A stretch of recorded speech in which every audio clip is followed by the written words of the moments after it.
Hello story lovers, welcome back to my channel possessive husband innocent wife part 88.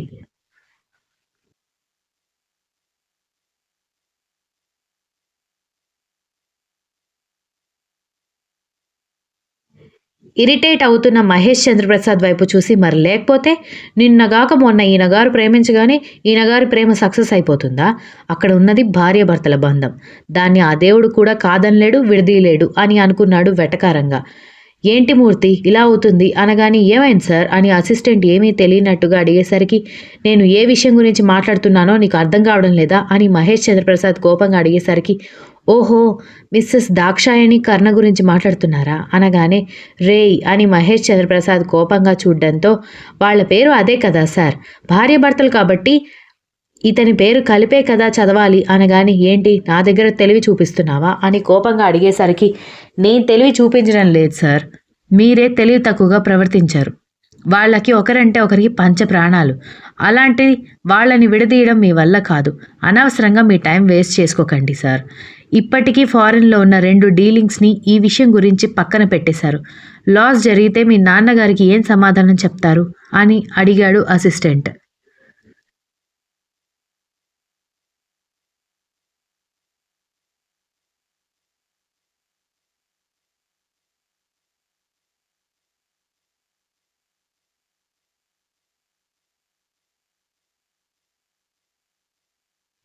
డాడీకి నేనేదో ఒకటి చెప్పగలను కానీ ఆయనకు ఒక అందమైన కోడల్ని ఇచ్చానన్న తృప్తి నాకుండాలి కదా అనగానే నీ కర్మ, నువ్వు ఈ జన్మకి మారవని తిట్టుకుంటూ వెళ్ళిపోయాడు అసిస్టెంట్. మధ్యాహ్నం రూమ్లోకి వచ్చిన దక్ష రుసరుసలాడుతున్న భర్తగారిని చూసి ఎందుకు శ్రీవారు అంత కోపంగా ఉన్నారని పక్కన కూర్చుని క్యూట్గా అడిగేసరికి శ్రీమతి గారి వెర్రితనం చూస్తే ఇంకెలా రియాక్ట్ అవ్వాలో నాకు అర్థం కావడం లేదు అనగాని అది వెర్రితనం కాదు శ్రీవారు, పతిభక్తి అనగాని ఆమె వైపు చూడ్డంతో అవును అన్నట్టుగా కళ్ళు ఆర్పి మీకేమైనా అయితే నేనెలా బ్రతకాలి? నన్నెవరు ప్రేమగా చూసుకుంటారు?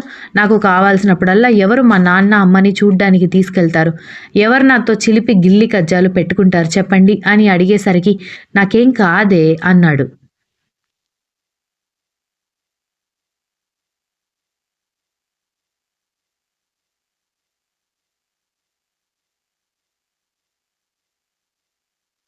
ఏం కాదులే, ఈ వారం రోజులు నాతో టైం స్పెండ్ చేయండి. పెళ్ళైన వెంటనే ఆఫీస్కి వెళ్ళడం స్టార్ట్ చేశారు కదా, మరి నేను మిమ్మల్ని బాగా మిస్ అవుతున్నాను అనగాని ఆహా, అంత మిస్ అవుతుంటే రోజు రాత్రి ఇంటికి వస్తున్నాను కదా, అప్పుడు పతిగారికి సేవలు చేసుకోవచ్చు కదా అని అన్నాడు చిలిపిగా చూస్తూ.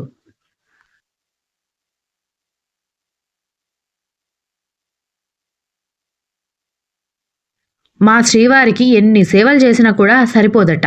అందుకే పగటిపూట కూడా సేవ చేసుకుందామని ఇంట్లోనే ఉంచేశాను అని నవ్వుతూ చెప్పేసరికి రాక్షసి, మాటలు బాగా ఎక్కువయ్యాయి నీకు అని అంటూ ఆమె నడుం పట్టుకుని మీదకి లాక్కోవడంతో అతని గుండెల మీద సేద తీరుతూ I love you so much. మీరంటే పంచ ప్రాణాలు. పెళ్లికి ముందే మీకేమీ కాకూడదని మీకు దూరంగా ఉన్న పిచ్చిదాన్ని నేను.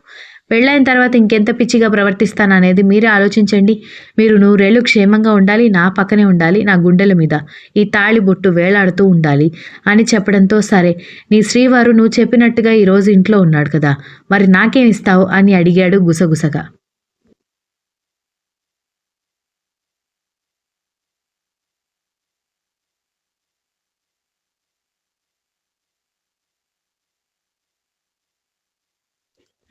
ఆహా! శ్రీవారికి ఏం కావాలంట అని అడిగేసరికి శ్రీమతి గారి ఏకాంత సేవలు కావాలి అని అడిగేసరికి దక్ష సిగ్గుపడుతూ అదేమీ కుదరదు అనగాని ఎందుకు కుదరదు? అయితే నేను ఆఫీస్‌కి వెళ్తాను అని లేచి నిలబడ్డంతో వద్దు వద్దు అని అతని చేయి పట్టుకుని కంగారుగా ఆపడంతో అతను కార్నర్ స్మైల్ ఇచ్చి అయితే నాకు కావాల్సింది ఇవ్వు అనగాని పొండి, మీరు బాగా మొండి, మీకు కావాల్సింది ఎలాగైనా తీసుకుంటారు అంది.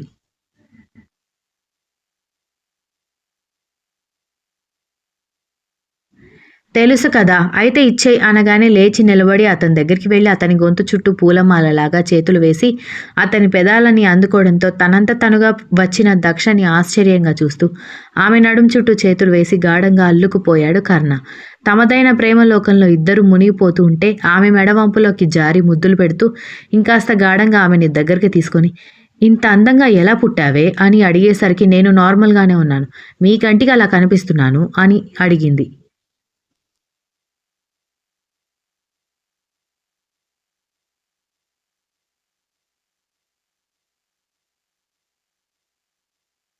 చూడు నా ప్రేమ ఎంత గట్టిగా ఉంది అనేది అనగానే దక్ష నవ్వుతూ అతన్ని ప్రేమగా అల్లుకుపోయి ఎప్పటికీ ఇలాగే మిమ్మల్ని నా దగ్గరే ఉంచేస్తాను.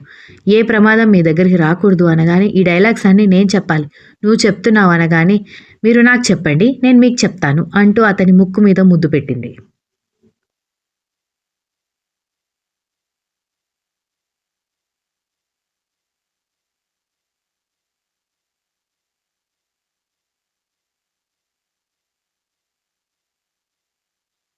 ధాత్రి లంచ్ కోసం బయటకొచ్చి ఫ్రెండ్స్తో మాట్లాడుతూ క్యాంటీన్ వైపు వెళ్తుంటే వరుణ్ కాలేజ్లోకి వచ్చి ఎవరో లెక్చరర్ ఎదురుగా రావడంతో అతనితో మాట్లాడుతూ చుట్టుపక్కల చూస్తూ ఉంటే టక్కున పక్కనే ఉన్న గోడ చాటుకి వెళ్ళిపోయింది ధాత్రి.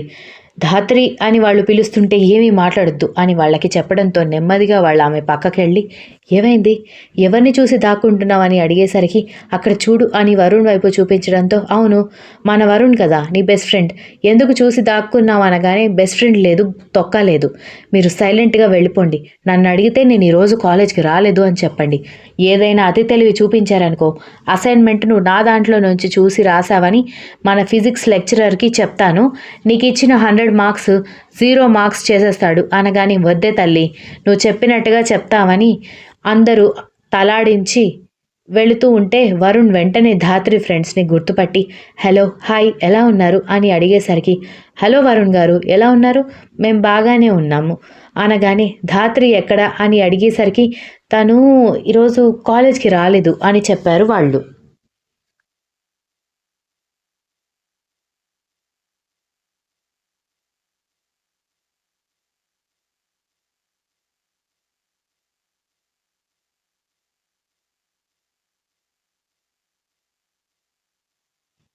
కాలేజ్కి రాలేదా, ధాత్రి రెగ్యులర్ స్టూడెంట్ కదా తనకు ఒంట్లో ఏమైనా ఇబ్బందిగా ఉందా అనగాని అదేమీ లేదు ఈరోజు రావాలని అనిపించలేదంట, మొన్న ఒక అసైన్మెంట్ గురించి 2-3 వీక్స్ కంటిన్యూస్గా కాలేజ్కి రావడం లైబ్రరీలో మెటీరియల్స్ చెక్ చేసుకోవడం ఇలా జరిగిపోయింది, సో తను బాగా అలసిపోయింది, అందుకే ఒక 2 డేస్ రెస్ట్ తీసుకుంటాను అని చెప్పింది అని అన్నారు ధాత్రి ఫ్రెండ్స్.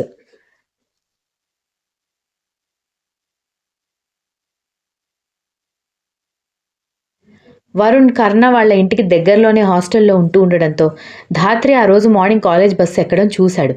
మరి వీళ్ళేంటి రాలేదని చెప్తారు అని ఆలోచిస్తూ ఉంటేనే ఒక క్యాంటీన్ గోడ పక్కన నుంచి తొంగి తొంగి చూస్తున్న ధాత్రి కళ్ళు కనిపించడంతో ఓహో దాక్కుంటున్నావా అని అనుకుంటూ ఓకే ఓకే నేను ధాత్రి వచ్చిన రోజు కలుస్తానులే అని చెప్పడంతో ఓకే అని చెప్పి ధాత్రి ఫ్రెండ్స్ వెళ్ళిపోవడంతో బాగా ఆకలేస్తుంది ఏదైనా తినాలి అని క్యాంటీన్ వైపు రాగానే ధాత్రి మళ్ళీ దాక్కోవడంతో నవ్వుకుంటూ క్యాంటీన్లోకి వెళ్ళినట్టుగానే వెళ్ళి ధాత్రి పక్కకొచ్చి నిలబడి చాలా ట్రై చేసావు ఇంకా నీ వల్ల కాదులే బయటికి రా అనగానే ధాత్రి వరుణ్ వైపు షాక్ అయి చూసి అంటే తెలిసి వాళ్ళ దగ్గర నమ్మినట్టుగా ఓవర్ యాక్షన్ చేశావా అనగానే మరి నువ్వెందుకు వచ్చి కూడా రానట్టు చెప్పించి ఓవర్ యాక్షన్ చేస్తున్నావు అనగానే అది నా ఇష్టం అనగానే ఇది కూడా నా ఇష్టం అన్నాడు వరుణ్.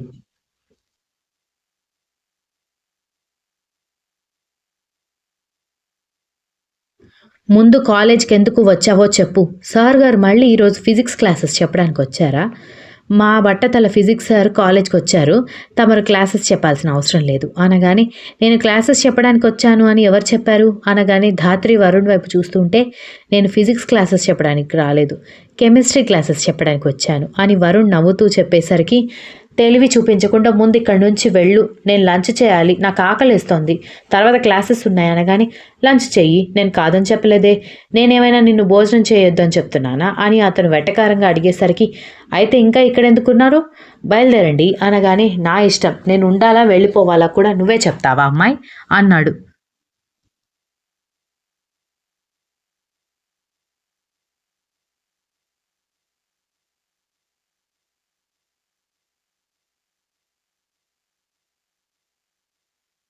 అయితే నేనే వెళ్తాను అని చెప్పి ధాత్రి కోపంగా అక్కడి నుంచి వెళ్ళడంతో ఆమె చేపట్టుకుని తన దగ్గరికి తీసుకుని ఎప్పుడు ఓకే చెప్తున్నావు అని అడిగేసరికి భగవంతుడా ఏ విషయం అయితే అడగకూడదు అనుకున్నానో అదే అడిగాడు అని అనుకుంటూ ఓకే చెప్పడం ఏంటి అనగానే ఇదిగో మరి ఇందుకే కోపం వచ్చేది మరీ అంత ఇన్నోసెంట్గా యాక్టింగ్ చేయకు అన్నాడు.